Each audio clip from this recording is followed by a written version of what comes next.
Bom dia, damas, bom dia, cavalheiros, pessoal do sexto ano. A gente falou muito de povos bárbaros, como estava falando do Império Romano, principalmente na época do declínio.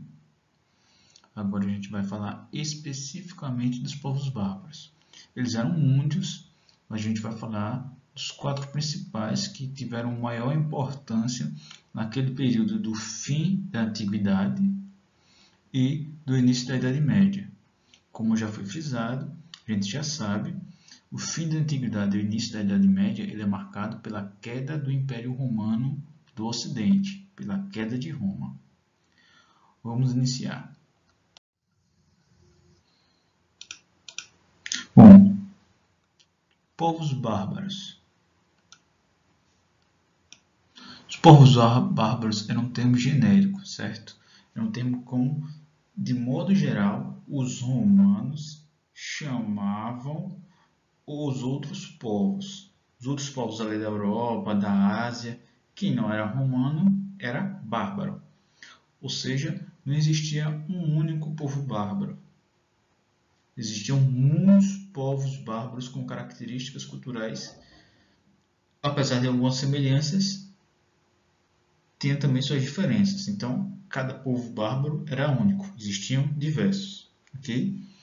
Durante a fase da República Romana, que houve aquela expansão do território romano, que os romanos conquistaram todos o entorno do Mar Mediterrâneo, o exército romano conquistou vários dos povos bárbaros. Inclusive, o histórico tem livros a respeito da conquista de Júlio César do território da Gália, quando Júlio César conquistou os gauleses. Okay? Bom, porém, já na época do declínio do Império Romano, né, a última fase da história do Império Romano, que houve aquela crise econômica que acabou afetando o exército também, muitos povos bárbaros que já tinham sido conquistados começaram a se rebelar e outros que não tinham sido conquistados, que eram vizinhos do Império Romano, começaram a invadir o Império Romano, a tentar pilhar e conquistar. Muitos povos bárbaros eles tinham uma cultura guerreira, uma cultura belicosa. A guerra fazia parte da religião deles. E muitas vezes, em alguns casos, os povos e soldados capturados eles não eram escravizados, eles eram condenados à morte por sacrifício. Eles sacrificavam os soldados capturados aos deuses deles. Okay? É importante salientar também que os romanos eles influenciaram os povos bárbaros, certo? Essa influência houve, certo? Os povos bárbaros aprenderam muito com os romanos, sobretudo a respeito da língua, okay? E muitos desses povos foram cristianizados. Tá certo que, apesar de Roma ter caído, a Igreja Católica ela continuou a existir. E o contato dos povos bárbaros com a Igreja Católica fez com que eles se cristianizassem aos poucos. Então tivemos a influência do próprio Império Romano, quando ele se tornou cristão, e quando cai o Império Romano, ainda fica a influência do cristianismo através da Igreja Católica. Então, aos poucos, os povos bárbaros vão se cristianizando, ok? Bom, é importante salientar também que essa influência do Império Romano também fez com que os povos bárbaros aprendessem latim. Isso vai fazer com que a língua geral, a língua comum durante a Idade Média seja o latim. Ok? Então, vamos progredir. Vamos conhecer quais eram esses principais povos aí, as principais civilizações desses povos bárbaros. Bom, pessoal, como eu falei, os povos bárbaros eram diversos. Além desses que a gente vai falar, tinham os gauleses, tinham os saxões, tinham diversos outros povos que habitavam ali a Europa, os vikings lá do norte, os escandinavos, certo? Povos que viviam na Europa, mas nesse momento a gente não vai falar deles, ok? E até porque nesse momento esses são os povos que são mais influentes, porque eles se relacionaram mais com os romanos, tanto em termos de receber influência, quanto em termos de guerra, certo? Então, esses povos aqui foram, ao derrubar o Império Romano, eles foram fundamentais para a construção do que a gente vai chamar de Idade Média. Na Idade Média, assunto que a gente ainda vai ver, não vai haver um Estado centralizado. O último Estado centralizado ali na Europa vai ser, até a Idade Moderna, vai ser o Império Romano. Cai o Império Romano, então não vai haver mais esse Estado centralizado, vai haver o sistema feudal, que futuramente eu vou explicar para vocês, ok? Mas agora, voltando aos povos bárbaros, quais são esses principais povos bárbaros? Os godos, os hunos, os vândalos e os francos. Esses são os povos bárbaros aqui que eu quero destacar nesse momento, ok? Os godos, os hunos, os vândalos e os francos. Vamos aprender um pouquinho de cada um deles agora. Pessoal, o primeiro povo bárbaro que eu quero destacar nesse momento são os povos godos. Que povos eram esses? Bom, os godos eles eram divididos em dois ramos. Os ostrogodos, que ocuparam a Península Itálica, ou seja, ocuparam aquela região ali que era a principal do Império Romano, ok? E os visigodos, que ocuparam ali a Península Ibérica. Para quem não lembra, a Península Ibérica é aquela região onde fica as terras de Portugal e Espanha hoje em dia. Na época era chamada de Espanha, certo? Mas hoje, que vale aos países de Portugal, é o país da Espanha, certo?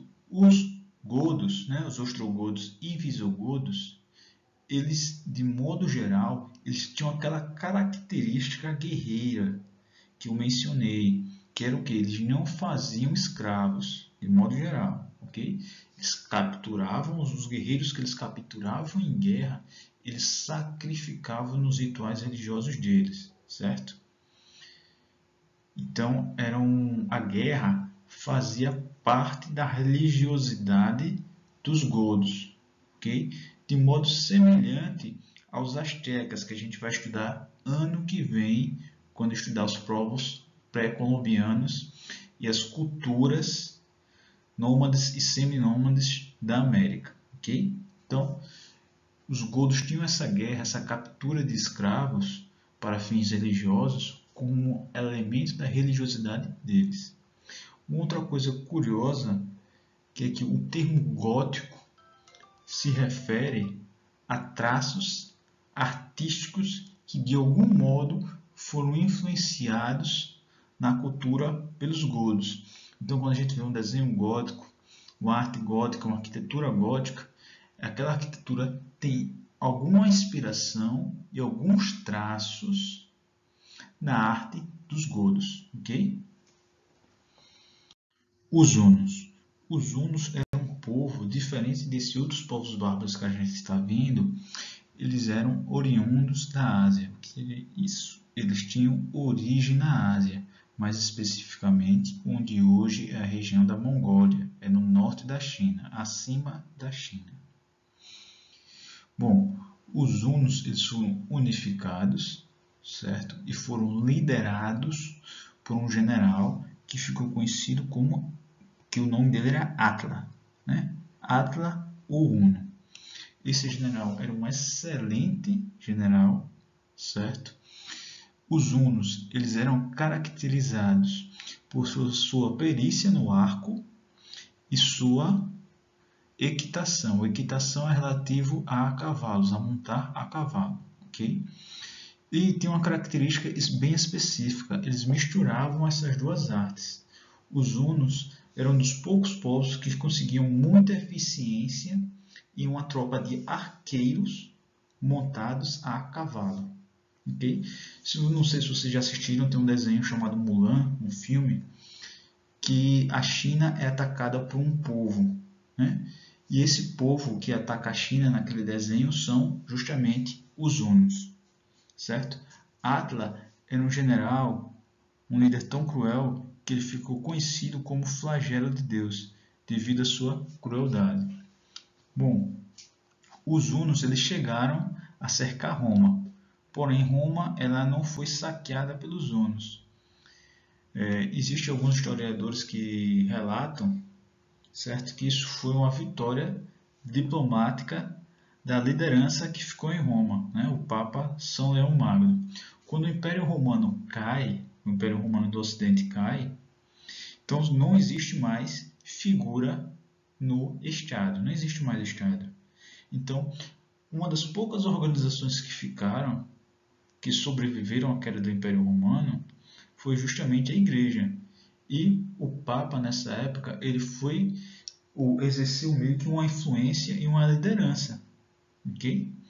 Então, quando os hunos cercaram Roma, o Papa, no caso São Leão Magno, foi até o Átila Huno verificar a possibilidade de Roma não ser saqueada. E essa aí foi uma vitória diplomática do Papa São Leão Magno que entrou para a história. Okay? Visto que os romanos eles não tinham forças para se defender do poderoso exército huno nessa época. O povo bárbaro que atacou também os romanos foram os povos vândalos. Sim, vândalo é o nome de um povo bárbaro. Os vândalos eles tinham sido cristianizados, certo? Eles viraram cristãos, aderiram mais ou menos ao cristianismo, por exemplo, eles tinham dificuldade de entender os aspectos da Santíssima Trindade. Eles não eram cristãos católicos, eles eram cristãos arianos, certo? Basicamente, o que eram os arianos? Os arianos eram uma vertente herética do cristianismo da época que não acreditava que Jesus era Deus. Ele acreditava que Jesus era apenas uma criatura divina, mas não era Deus. Okay? Bom, além deles conquistarem os territórios romanos, eles perseguiam os católicos que encontravam. Os vândalos eles conquistaram ali parte da Península Ibérica e também o norte da África. Lembra que o norte da África também foi conquistado pelos romanos? Pois bem, essa parte do Império Romano foi invadida pelos vândalos. Roma também chegou a ser invadida pelos vândalos.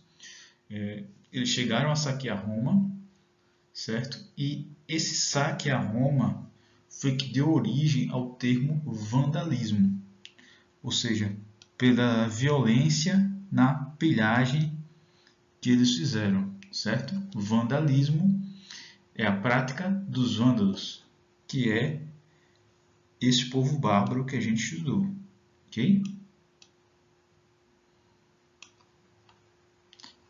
Isso demonstra a característica de violência e de destruição que aqueles povos bárbaros empregavam, sobretudo os vândalos.